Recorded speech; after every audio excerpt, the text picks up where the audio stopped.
پیارے بچوں، آج ہم آپ کو حضرت ابراہیم علیہ السلام اور مشرکین کے بت توڑنے کی کہانی سنائیں گے، جو قرآن شریف میں اللہ تعالیٰ نے خود سنائی ہے۔ تو آپ ریڈی ہیں سننے کے لیے؟ ویل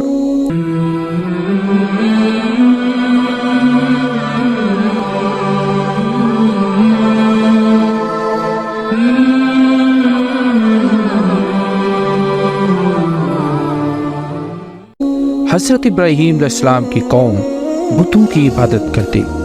لوگوں نے اپنے ہاتھوں سے ہی مٹی کے بت بنا رکھے تھے، کوئی چھوٹا کوئی بڑا۔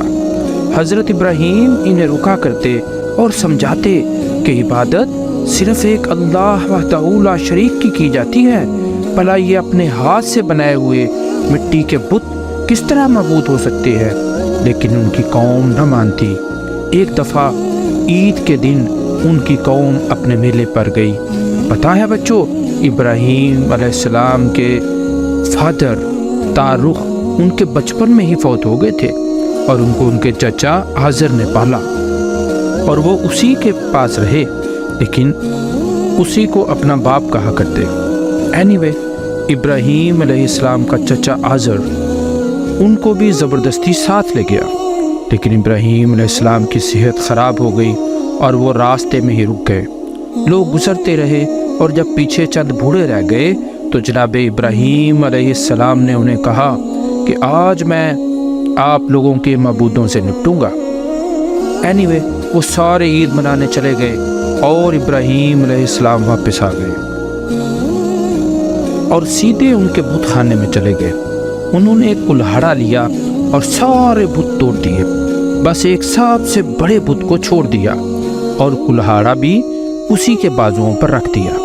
پھر کیا تھا، جب سب لوگ واپس آئے تو ٹوٹے ہوئے بت دیکھ کر پریشان ہو گئے، سوچنے لگے کہ یہ کس نے کیا ہوگا۔ پھر چند بوڑھوں نے کہا کہ یہ ابراہیم کا ہی کام ہوگا، کیونکہ اس نے آج دھمکی دی تھی۔ سو ابراہیم علیہ السلام کو بلایا گیا، سب لوگ جمع تھے۔ ابراہیم علیہ السلام بھی یہی چاہتے تھے کہ سب جمع ہوں اور میں انہیں توحید کی دعوت دوں۔ جب وہ آ گئے تو پوچھا گیا، کیا تم نے ان بتوں کو توڑا ہے؟ آپ نے فرمایا، میں تو بیمار تھا، تم اس بڑے بت سے پوچھ لو، اسی نے کیا ہوگا سب۔ پیارے بچوں، ابراہیم علیہ السلام کے اس زبردست آرگومنٹ پر وہ سارے بت پرست کچھ دیر خاموش ہو گئے اور سوچنے لگے۔ پھر بولے، تمہیں پتہ ہے کہ یہ مٹی کے بت ہیں اور یہ بول نہیں سکتے؟ تو آپ نے فرمایا، پھر تمہیں عقل نہیں ہے کہ جو بول نہیں سکتے، خود کو بچا نہیں سکتے، تمہیں نفع نقصان نہیں پہنچا سکتے، تم لوگ ان کی عبادت کرتے ہو؟ عبادت کے لائق صرف ایک معبود ہے جس کا کوئی شریک نہیں۔ تو اب ان کے پاس ابراہیم علیہ السلام کو جھٹلانے کے لیے کوئی جواب نہ تھا، وہ لاجواب ہو گئے۔ پھر چند لوگوں نے کہا کہ اس کو سزا دو، اسے آگ میں ڈال دو۔ پھر کیا تھا، انہیں پنشمنٹ کرنے کے لیے تیاریاں شروع کر دی گئی۔ جناب ابراہیم علیہ السلام کو قید کر دیا گیا، اور ایک بڑی سی عمارت میں کئی دن لکڑیاں اکٹھی کی جاتی رہی۔ پھر ان میں آگ لگائی گئی، اور آگ اتنی زیادہ تھی بچوں کہ اس کے شعلے آسمان کو چھوتے تھے۔ دنیا میں اس طرح کی آگ کبھی نہ بھڑکائی گئی۔ جب آگ مکمل بھڑک اٹھی تو کوئی اس کے قریب جانے کو بھی تیار نہ تھا۔ تو مشورہ کیا گیا کہ ابراہیم کو اس میں کیسے پھینکیں گے۔ پھر ایک منجنیق بنائی گئی، اور اس میں رکھ کر حضرت ابراہیم علیہ السلام کو گولے کی طرح پھینکا گیا۔ بارش برسانے والا فرشتہ بھی انتظار میں تیار کھڑا تھا کہ مجھے حکم ہو تو میں اس آگ پر بارش برسا دوں، لیکن نہیں، اللہ تعالیٰ نے تو آج کچھ اور ہی فیصلہ کر رکھا تھا۔ اللہ رب العزت نے آگ کو حکم دیا کہ میرے خلیل پر ٹھنڈی ہو جا، اور وہ ٹھنڈی ہو گئی۔ معلوم ہے بچوں، تقریباً 30-40 دن ابراہیم علیہ السلام اس آگ میں پڑے رہے، لیکن آگ نے انہیں کوئی نقصان نہیں پہنچایا۔ جب آگ بجھی تو آپ صحیح سلامت باہر تشریف لے آئے۔